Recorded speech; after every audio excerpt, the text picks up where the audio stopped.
20 years later, people still talk about it. Well, we were both in the Amanda show together, and initially I was sort of iced by the producers of that show because I think they were sort of strongly encouraged to put me on the show by that president. I'm not sure that idea was theirs. So initially, I just kind of sat around watching people like Amanda Bynes, who was so much more talented than I was, and seeing like what her secret sauce was and trying to learn from her instead of resenting the fact that I was kind of sitting on the bench. And over time, I figured like, well, eventually, like they're paying me and I'm here.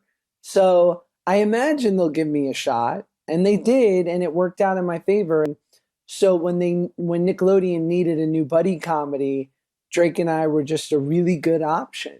And that's what sort of led to Drake and Josh. And I think the best part of that show in hindsight is the fact that, 20 years later, people still talk about it, that it still means so much to families and that they let us into our homes, which is a very like privileged opportunity, even more so than like,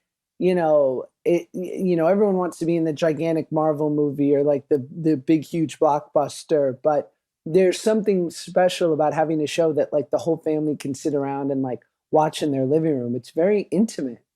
And I think that's what the show has been for a lot of people and even generations now, which is really special.